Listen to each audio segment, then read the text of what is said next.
Hey guys, how we going? Obviously, welcome to Pod Chat. So let's call this the first official instalment of Pod Chat. Um, Obviously, this is a new concept for me, and what I'm going to be looking to do here is just have a weekly chat about things that happen every day with me in the clinic or around the clinic. We'll collect some information from you guys and the little issues that have come up here or there, and allow us to talk about those really simple issues that you might think are really simple, but can completely deteriorate your sense of fulfillment from the profession and things like that. Hey guys, so firstly, I just want to quickly start. With the whole idea of bridge the gap, and I'm going to have to admit a small fault is that we've sort of grown away from the new graduate group. And my new graduate catchment, I've kind of changed my adjustment to, you're probably your first 5 years is nearly a new grad. Like, you're still developing so many things. So what I want to make sure we do is I keep touching base with you guys and putting content that's going to be valuable for you. And I know there's people that aren't new graduates on this page, and I love them, and I love everybody, but I want to target those guys. So I want information for everyone forever, but I also want to make this targeting those guys. So if I ever move away from or anything, make sure you give me a quick kick and bum and get it on. Thanks for signing in, guys. Really appreciate it. So I want you guys all to be really involved. Like, I want you to comment on things. Don't be scared to comment on things. This is not an environment where anyone's going to judge you. The only person who cops any judgment is me, and I get heaps of flack from my friends about spelling errors and stuff like that, which you'll all start noticing. I'm terrible at grammar and English. So, apart from that, I want you all to be involved. I want you not to be afraid of posting things. I want you not to be afraid to come to anyone you see on this, or me, just PM me and say, hey, I need help with this or whatever. And even just topics you want me to talk about, because every day I encounter the same things you encounter. I've just got maybe some wisdom that can do that. Maybe you've got some wisdom that can help me. So tonight I really want to discuss setting yourself up to fail. I know if anyone's done any placement with me, you would have heard me talk about this. So the biggest issue with podiatry, before I start, hey guys, Matt, Tegan, Chloe, everyone who's signed on, sorry, I'll just cross over so I can see everyone who's, so I'm not being rude, Tegan, Matt, Regan, everybody, I really appreciate you coming on. So, setting yourself up to fail. So anyone who did some placement with me, you've probably heard me say this. It's a simple concept, but it's that concept that, like, you're just kicking yourself. So it's those things where, like, you think about something, you've thought about, I really should have thrown that in the bin, or I really should have done something. And then, like, later that day it comes around and it just kicks you in the ass, and the only reason you didn't do it was because you were being lazy. So it's a real stinker of a situation, and you feel like so stupid about these things because you're like, I've just done that. So, like, one of the great examples in podiatry, I think, is, well, a couple, but let's talk about covering an orthotic. You got an orthotic there, and you go to cover it, and you cut the orthotic up really small. And I learnt this when I did placement with Paul Fleet down in Canberra, and I cut the orthotic up really closely and neatly because I didn't want to waste too much of Paul's material and the time he was giving me. And he came to me and said, okay, and he goes, do you think that's going to fit? I'm like, yeah. And he goes, but what happens if it doesn't? You've half stuck this on and it doesn't fit because you've cut it so neatly. You've given yourself no room to move. And I was like, oh yeah, you're right. He goes, mate, if you're a podiatrist, you shouldn't be worried about material. There's no need to cut the biggest circle in the world around this thing and use 2 meters of material, but you can cut a really fine a piece that does save some material, but there's always going to be some waste. Better wasting a bit of material of Luna or something than wasting a whole device. So it's a really simple analogy, but really so important, and it's a good one. You'll encounter it. The other beautiful one is you ever have to extend a device and you get it all set up and then you stick it and you stuck it and then you cut it the same length. You're just like, oh, I know one of the girls at work did the other day, and I was in the room, and I must admit I had a bit of a giggle. So, so one of the other ones that I think is going to help clinically. Hey Mike, how you doing, man? Oh, the mic's really muffled. Okay, sorry everyone. Can we, you know what I'll do? I'll plug in my headphone. Let's do this. Sorry. How's that? How's that, guys? Is that better? Oh, so sorry. Let me just start again. So tonight's thing is all. I'm really excited. So tonight's thing is really about setting yourself up to fail. So I was just saying, covering an orthotic, and you go and cover an orthotic, and you cut really finely around the orthotic so it fits perfectly, the cover to that. But then when you go to stick it, you stretch it a bit or something, and it's thanks Grace, and it doesn't fit, and then you're like, oh shit, what do I do? And you got to like buff it off or something like that.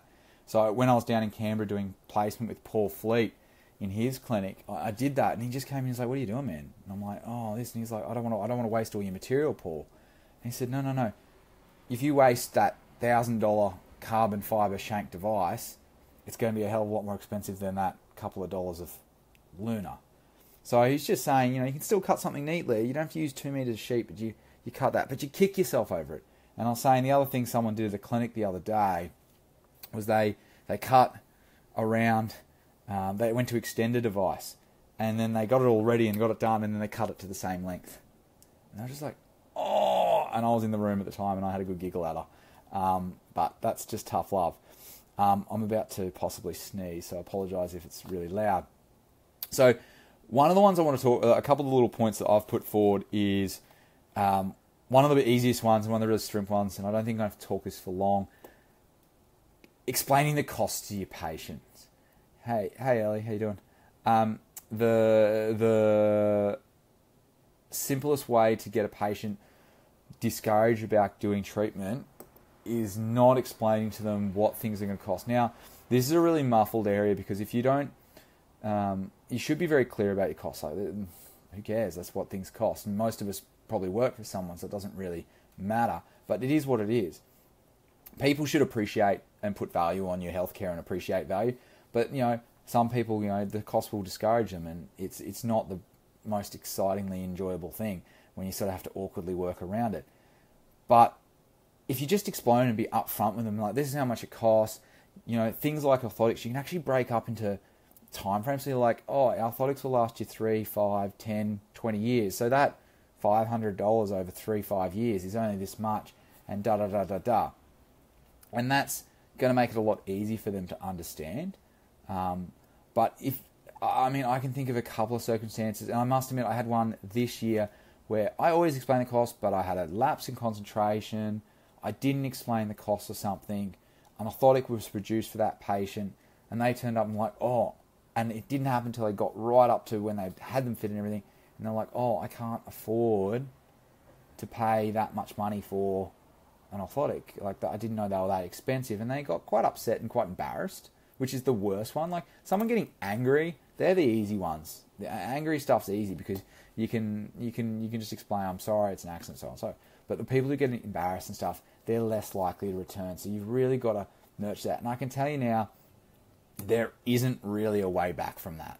Once you've embarrassed someone, there is nothing that's going to more put them off wanting to come back into an environment than being embarrassed. So in regards to explaining costs, you can do a lot of different things. I mean, some clinics have the things displayed. Some people, when they finish their biomechanical, give people a folder that goes in and goes, here's all the costs, I want you to read over them, explain it. But I feel like that's even setting yourself up to fail because you're leaving it in the patient's hands. I think the best thing you can do is just be open, be like, this is how much it costs, this is why it costs this much, because we're trained, we're specifically trained over 4 years, we pay like 50 grand or something for our degrees, whatever it is, to go and actually learn how to do this, and then we have that skill set, and that's people need to learn to appreciate that value in our skill set.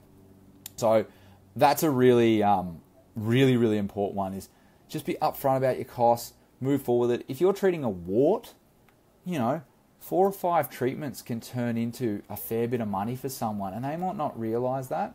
So it is good to say, hey, look, this is the time frame for your treatment. This is how many appointments I need to see you for, and this will get you to the point you want to be at. So my big one with that one, and anyone, like even if you had someone who had like a muscle strain, is give them that time frame, and you give them that appointment, and they should understand what type of cost they're going to be up for. They shouldn't be surprised by it, and they should definitely not expect anything free.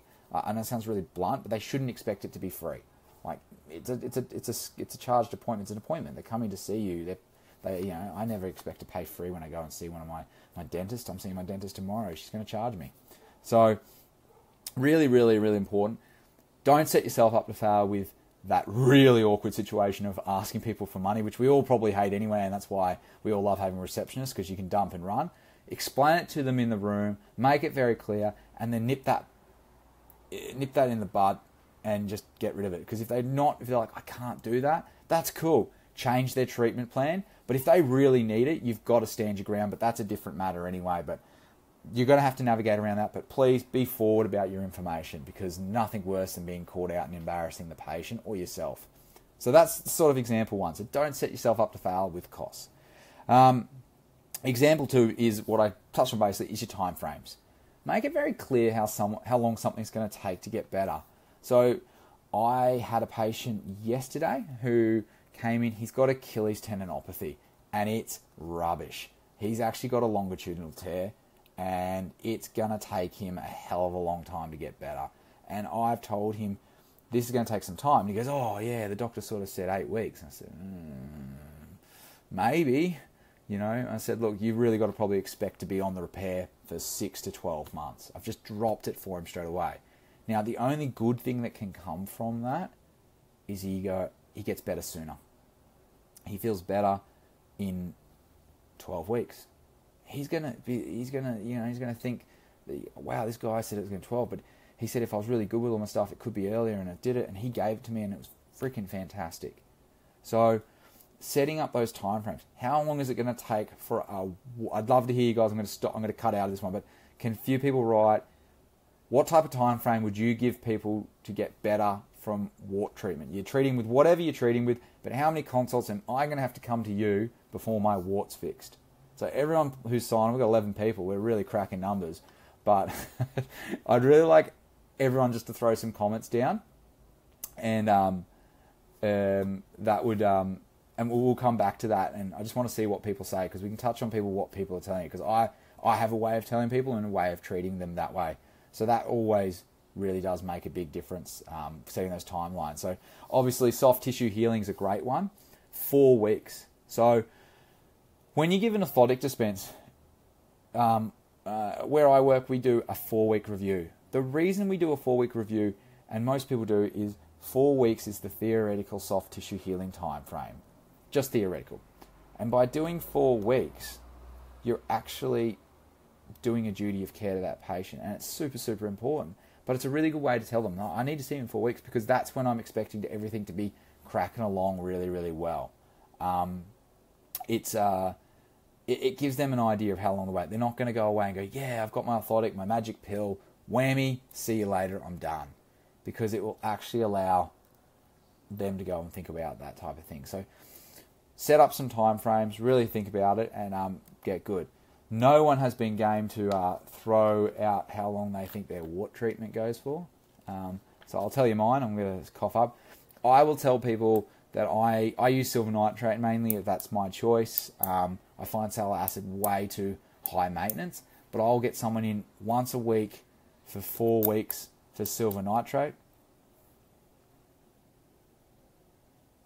Tegan's just commented, in my experience, minimum 4, usually more like 6 to 8 for warts. So that's weeks, so once a week treatment, Tegan.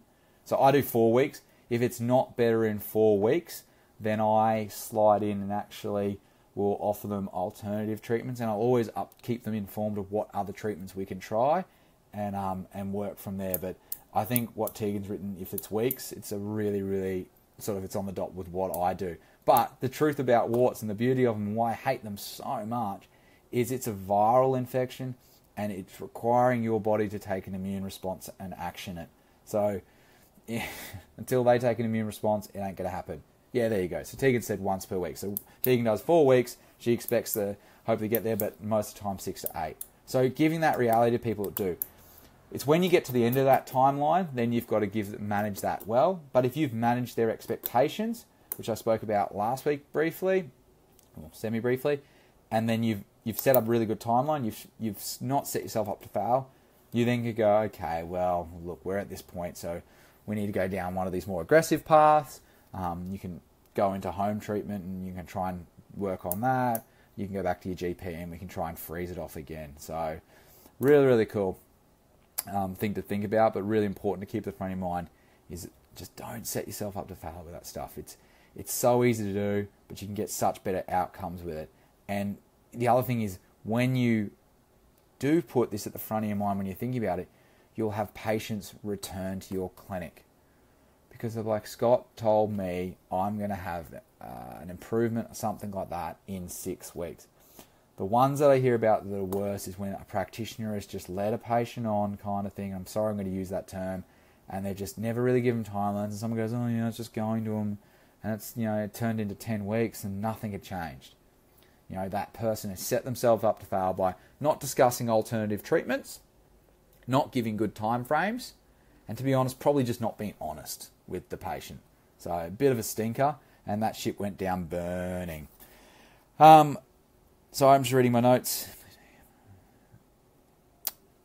My last point tonight about not setting yourself up to fail, and I mean this is such a humongous topic, but is don't let the patient dictate your treatment. Holy moly, it is a stinker. I think you guys can throw a thumbs up or a hell yeah to anyone who has fallen into the trap of letting a patient dictate their treatment. So I discussed one of them very briefly earlier, and that was patients who are like, I can't afford that. If you ditch a patient, let them go or whatever just because they've said that to you, you know, you've probably not managed their expectation. You could probably work harder for that in the form of maybe getting back for a couple of appointments and testing him, or using him as a referral source and referring them onto a physio or someone like that, or someone in your network who you think might be able to help them with their pathology if that's a suitable thing. So first thing is, don't let them dictate their finances. Don't let that happen. I'm a very big believer that it's super, super important that a patient values your treatment. And once you start giving freebies and stuff, they devalue your treatment heavily. So really, really important there. So don't let them dictate that. Don't let them just come and go, I did Google and I did this. So that, and why aren't you doing this? Or the physio said this. That's wonderful. Your physio doesn't prescribe orthotics or didn't do the level of training on the lower limb that I did. You don't say that to them, but you go, yeah, okay, the physio's got that under control. And by managing that relationship is really important, because I'm going to move on to a second point about existing referrers. But you imagine that, but you know, we need to do this, this, and this. So it's super important not letting them go this. Or if they come in and go, oh, I want to do this, it's what Google says I want to do, or you know, my friend did this. You've got to just make sure you're actually connecting with what their expectation is, and then connecting with what needs to be done, and then you educate them. And you educate them so they don't expect Google to fix them, they expect what you have got what you're going to tell them is going to fix them. So then you're not getting them come back and going, oh, but I did this. The other big one is Google exercises. Please raise your bar. Yes, there are some really good Google exercises, but everyone knows how to do a lunge stretch. You can fix that lunge stretch a little bit by getting people to be more sagittal and linear. But has anyone tried like an ankle mob? And I'm not talking like full mobs, but just an ankle mobs by using people's body weight. You know, it's a little bit more advanced, and it just puts you above that tier. So that's a way that you can go, oh, you're right, you know, your Google lunge stretch is great, but I'm going to show you something that's a little bit more advanced, and that's going to make them just go, whoa, and go, okay, this person really knows what they're talking about. They've taken something I've been doing that's making me better, and they've made it even better. So you're not letting the patient just dictate you on. Referrers. So if someone is referred to you from a physio, and they've been going to that physio for years, or chiro, or whatever, and they come in to see you, and they refer to you, they send them to you, or even if they come to you, oh yeah, I've been seeing that person for a while, and they said that I need this. There's massive flag in the sand. They have only ever seen you once for possibly about 5 minutes. They are going to trust that other person more. If you degrade that other person by going, no, that's wrong, or no, or all of this, setting yourself up to fail. You've just burnt a referrer, possibly, if they go back and report that, which is a high risk factor, and you've burnt a patient because they might not trust you anymore. So you've got to work around it really neatly. You sort of got to go through the maze and say, yeah, let's do this, and work them through, and kind of deal with it later where they've forgotten. You've blown them away with your really good biomechanical knowledge, and you've blown them away with a bit of technology and your VGA and all that type of stuff, and you've explained them, shown them lots of visuals, and then you sort of retouch on, okay, so let's see what the physio's given you. Okay, well, let's just modify those things a little bit because we want to just advance them a little bit further because you're a little bit more down the track. And then you refer them back to that person. Hey, I'm going to get you to go back to that person, and I want them to work on this a little bit higher. And it's kind of like taking that referrer's attention away from like the knee or the foot and moving them up into the lower back and be like, I'm going to take care of this. You want to take care of this, please. I really appreciate that you can do this for me. And you write a lovely letter for them, and they really love you. So really, really important, and this is my final point, is don't set yourself up to fail when someone refers someone to you. Even if that referrer has done a crap job. It happens. They've done something wrong, or they've not got it right. They've sent you with Achilles issue, and they've got them doing 3 sets of 10 eccentric loading exercises. I can tell you now, they will not probably get better from 3 sets of 10. They need to do more. But you just go, oh, look, we need to up that. We need to up that. You're stronger than that. We need to do more. So super, super important to really engage what they've said from that other professional, agree with it, and then merge it and stir it into a big pot, and then boom, pull it out and make it your secret sauce or your special sauce. So that is so, so important about doing these types of things. Get it and make them, distract them from the fact that their person, their trusting person has said something, and then make them trust in your recipe. Not taking away from that other person, but they're going to trust you and them, and now they've got 2 really trusting people.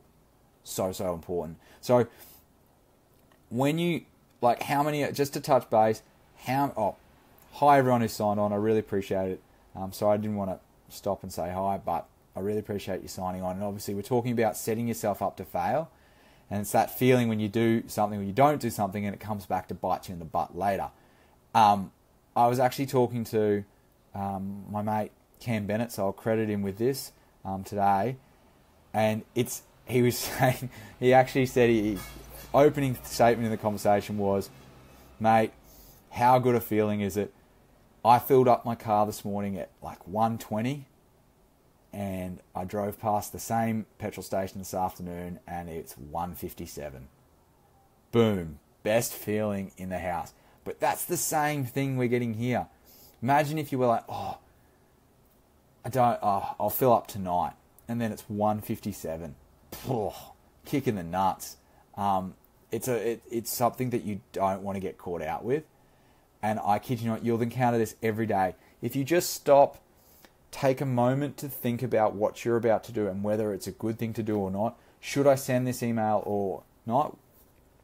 Oh, mate, Adam, I don't know, mate.